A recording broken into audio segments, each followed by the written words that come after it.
Revista Espírita. Segundo ano, 1859. Jornal de Estudos Psicológicos.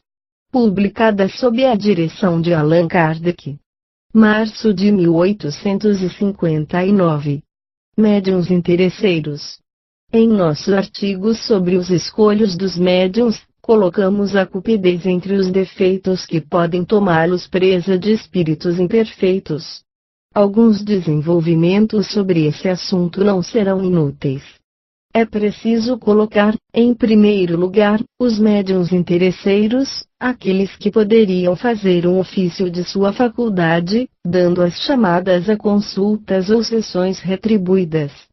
Não os conhecemos, na França pelo menos, mas como tudo pode tornar-se objeto de exploração, não haveria nada de espantoso em que se quisesse, um dia, explorar os espíritos. Resta saber como fariam a coisa, se jamais um tal espetáculo tentou se introduzir. Sem ser completamente iniciado no espiritismo, compreende-se o que teria de aviltante, mas quem quer que conheça um pouco quanto é difícil aos bons espíritos vir comunicar-se conosco, e quão pouco é preciso para afastá-los, sua repulsa por tudo o que é de interesse egoístico, não poderá jamais admitir que espíritos superiores estejam ao capricho de alguém que os fizessem vir a tanto por hora, o simples bom senso repele semelhante suposição. Não seria também uma profanação evocar seu pai, sua mãe, seu filho ou seu amigo por um semelhante meio? Sem dúvida pode-se ter assim comunicações, mas Deus sabe de que fonte.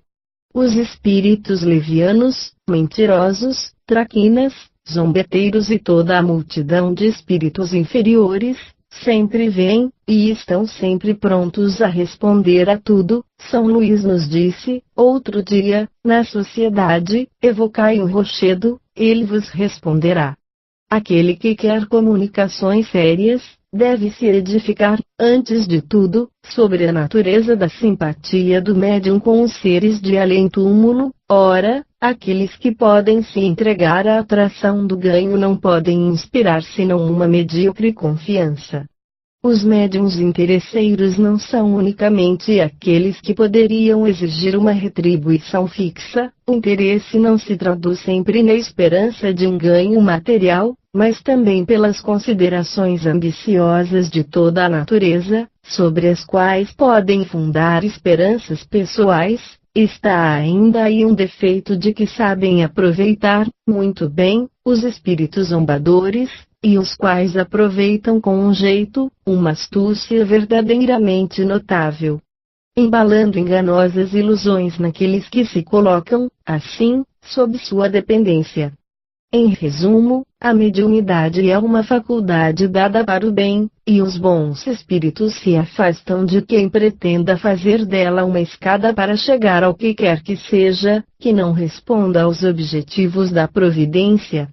O egoísmo é a praga da sociedade, os bons espíritos o combatem, não se pode supor que venham servi-lo.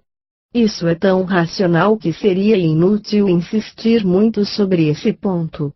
Os médiuns de efeitos físicos não estão na mesma categoria, esses efeitos são produzidos por espíritos inferiores, pouco escrupulosos quanto aos sentimentos morais. Um médium dessa categoria, que quisesse explorar sua faculdade, poderia, pois, ter quem se interessasse nisso, sem muita repugnância, mas aí, ainda, se apresenta um outro inconveniente. O médium de efeitos físicos, não mais que aquele de comunicações inteligentes, não recebeu sua faculdade para seu prazer, foi-lhe dada com a condição de fazer dela um bom uso, e se dela abusa, pode-lhe ser retirada, ou bem voltar-se em seu detrimento, porque, em definitivo, os espíritos inferiores estão sob as ordens dos espíritos superiores.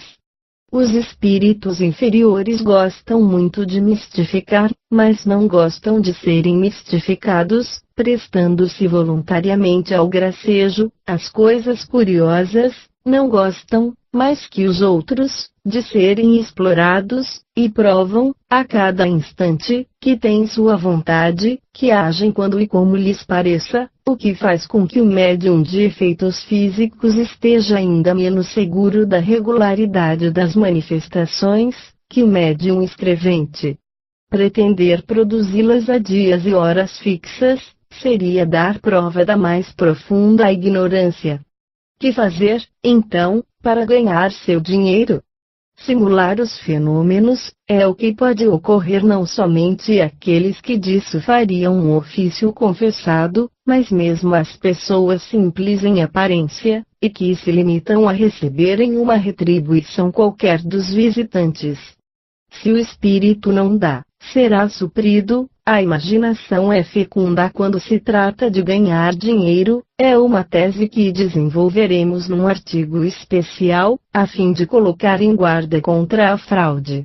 De tudo o que precede, concluímos que o desinteresse mais absoluto é a melhor garantia contra o charlatanismo, porque não há charlatães desinteressados, se não garante sempre a bondade das comunicações inteligentes.